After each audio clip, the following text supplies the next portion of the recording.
Picture a state, the state of Wisconsin, we shall say. It's trying to clean up its house after a devastating economic and budget crisis. Farms have been foreclosed upon, unemployment is skyrocketing, schools are overcrowded, and streets in need of repair. There is a gap between the rich and the poor, and it seems to be growing ever wider every day. There are rising property taxes, partially due to special benefits given to corporations who pay less. Some people are calling for more budget cuts, but many counties in the state of Wisconsin already are strapped. The Wisconsin Republican Party, which dominates the state of Wisconsin, is forced to make difficult choices. How would it respond? Although this may sound like the year 2011, in fact, I am describing 1900. A set of policies developed by a series of Republican governors in the late 1800s and early 1900s, especially a man named Robert La Follette. The Wisconsin idea became the national blueprint for what became known as the Progressive Era. Wisconsin created direct elections of its governor and senator, voter recall, civil service reform, and instituted expert policy council for state government by university professors, as opposed to, say, corporate lobbyists. After years of retrenchment, Wisconsinites turned to what they called tax fairness as a way of redistributing the burdens of paying for government. They inaugurated an inheritance tax for the rich. They raised tax rates on railroads, utilities, and other large corporations. They created regulations of corporations. Wage earners of the state, recognized as suffering under, quote, unequal conditions of contract, were rewarded with pioneering statutes in workplace safety, workplace protections, health and safety, extension schools for adult workers, and later got the right to unionize. Robert La Follette sought to deal with what he called, quote, the problems of vast financial power in private hands on behalf of, quote, the common man, the worker, and the farmer. The Wisconsin idea helped lift Wisconsin out of the doldrums of the late 1890s and into a prosperous economy in the early 1900s, combining resources of farm and factory, science and engineering, and human welfare expertise, all rooted in a great state university system based in Madison.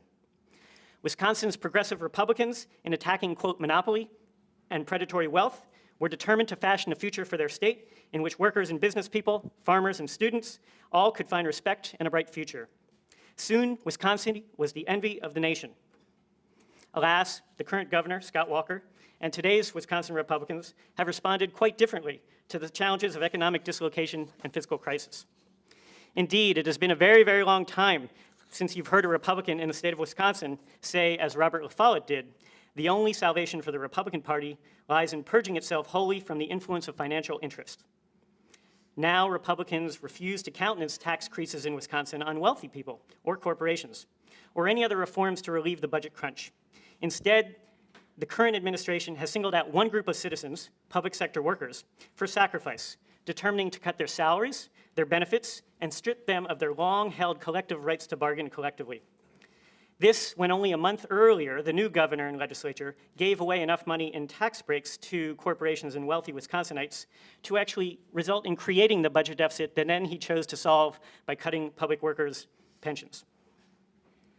Since public sector unions in Wisconsin have conceded all of the financial demands of the current governor, the issue has boiled down quite clearly to being about stripping government workers of the right to collectively bargain, i.e. the major reason that we have unions.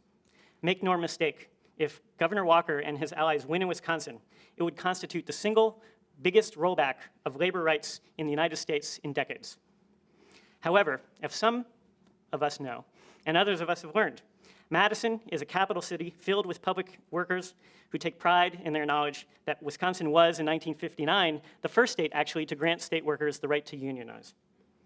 Those who've been occupying the Capitol in the last few weeks, which has been an inspiration for many of us, as hundreds and hundreds of thousands of people have marched in Madison and in other places, including Illinois. Yeah. They are corrections officers and graduate students. They are teaching assistants and letter carriers. They are carpenters and steelworkers. They are teachers and students. As in 1900, we must ask ourselves the same question, as Wisconsin's Republicans led by La Follette did then. What kind of society do we want to live in? A society of fairness and openness, or one in which corporations and their allies write all the rules and control most of the wealth? This latter agenda pushed by large businesses and conservative ideologues to dramatically change what America has been like since the 1930s, is genius. It is taking advantage of a budget crisis in order to push an agenda that they had had for many years.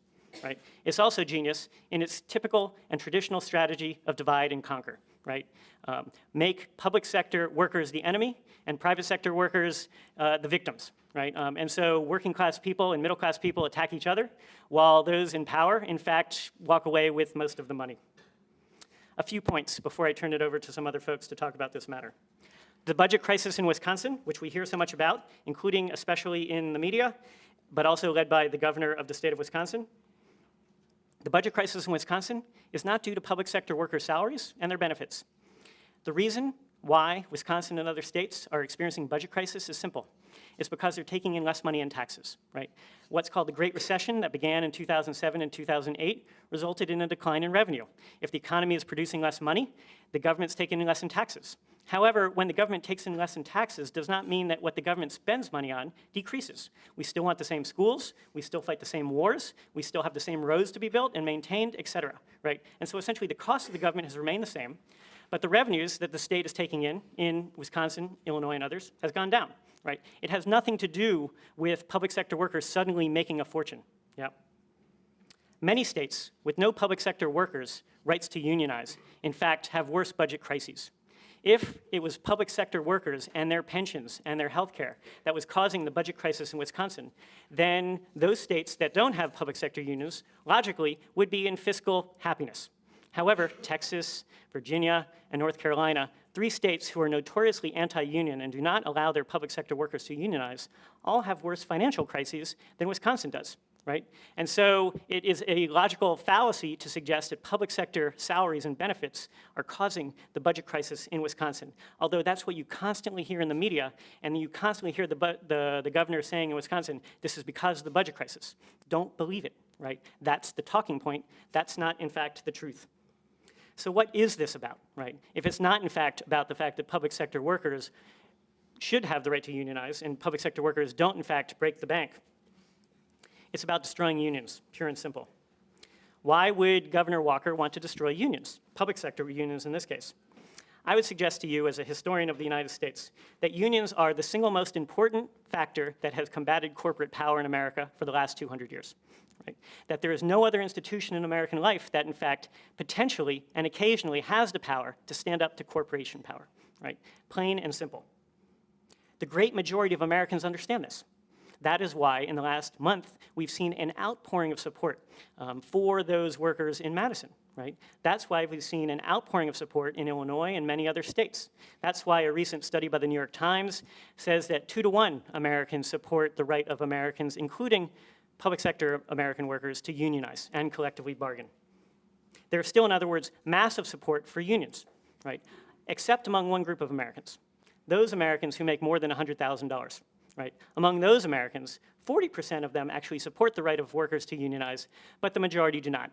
However, that's not really surprising, because those who are wealthy often are those employers who, in fact, want to reduce the costs, whether they work for government or the private sector. So if I may, offer a proverbial modest proposal to Governor Scott Walker in Wisconsin, and of course, all of us. I encourage us to study our history. The old Wisconsin idea, in fact, still holds true. You can, in fact, balance your budget, provide prosperity for the people, and expand democracy. However, to do so is a very different strategy than what the governor in Wisconsin, our neighbor to the north, has suggested. Thank you.